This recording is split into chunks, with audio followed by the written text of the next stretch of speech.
للأسف هو يعني أحمد السقا مش موجود في الفيلم. لا، محمد ممثل محترم، ممثل ليه جمهوره.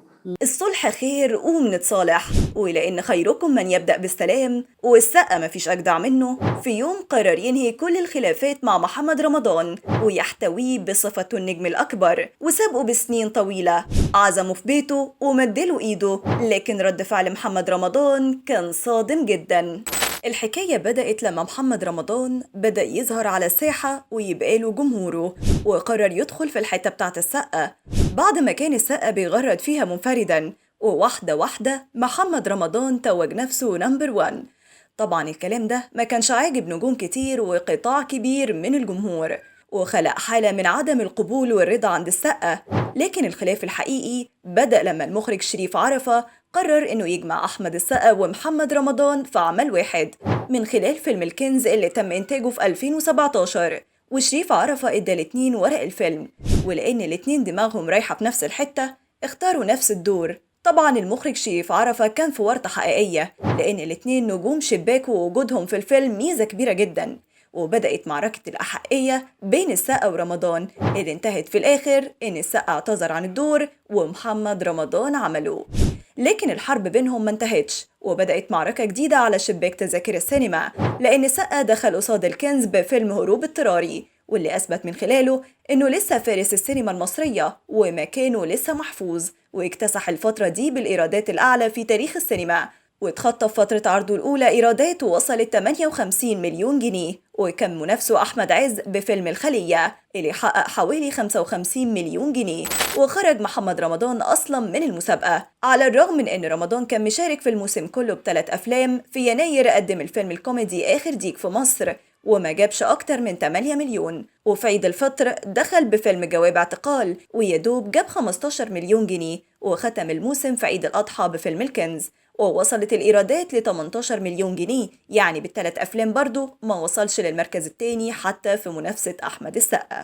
بعدها بدأت الإشاعات تكتر حوالين علاقة أحمد السقا ومحمد رمضان، وإن الخلاف بينهم بيكبر، ومنها إن محمد رمضان كان سبب خروج ياسين السقا من مسرحية شريهان. وخرج وقتها السقا وقال فيما معناه إن اللي ليه عنده حاجة يواجهه بشجاعة وما يستغلش ابنه في أي معركة بينهم. واتقال وقتها إن السقا بيواجه رسائل مبطنة لمحمد رمضان، على الرغم إن في 2017 أحمد السقا لما اتسأل عن محمد رمضان قال إنه فنان وزميل موهوب جدا جدا، وهو متنبئ له بمستقبل عظيم، وهو عارف هو بيعمل إيه كويس، وما عندوش أي خلافات معاه، ومحدش فيهم بيهدد مكانة التاني، كل واحد له رزقه وجمهوره. ومحمد رمضان قال إنه مش بيهدد أبدا مكانة السقا، لأنه بيقدم أشكال مختلفة في السينما وما بيقدمش نفس النوع. الأمور فضلت كده بين النجمين لحد ما في يوم السقا كلم محمد رمضان بعد ما توسط فنان تاني بينهم وعزمه في البيت، وتحديدا بعد أغنية نمبر 1. والهدف إن السقا يدوب أي خلافات ما بينهم، وإنه يحتوي محمد رمضان بدل الهجوم الكبير عليه والخلافات اللي حصلت له مع الوسط كله، خاصة إن السقا معترف إنه موهبة كبيرة ولازم يتحافظ عليها.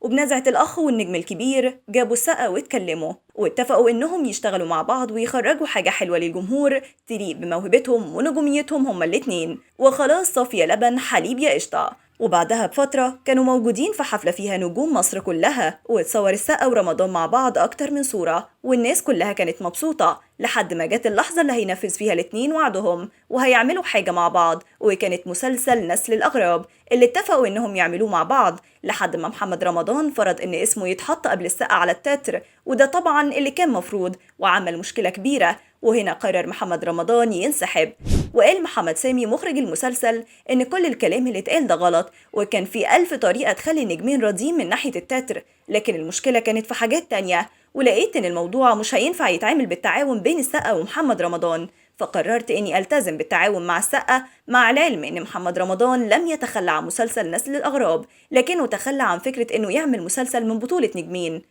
ومحمد رمضان نفسه قال إن موضوع التتر ما كانش هو الأزمة خالص، وإنه بيحترم أحمد السقا، وقال إنه بحكم الأقدمية أحمد السقا هو اللي يختار مين اسمه يتكتب الأول، وقال إن المسلسل ما أغرهوش وعمل وقتها مسلسل منافس اسمه موسى. لكن نسل الأغراب حقق نجاح ساحق، ومحمد رمضان ما حققش النجاح المعهود بالنسبة له وقتها.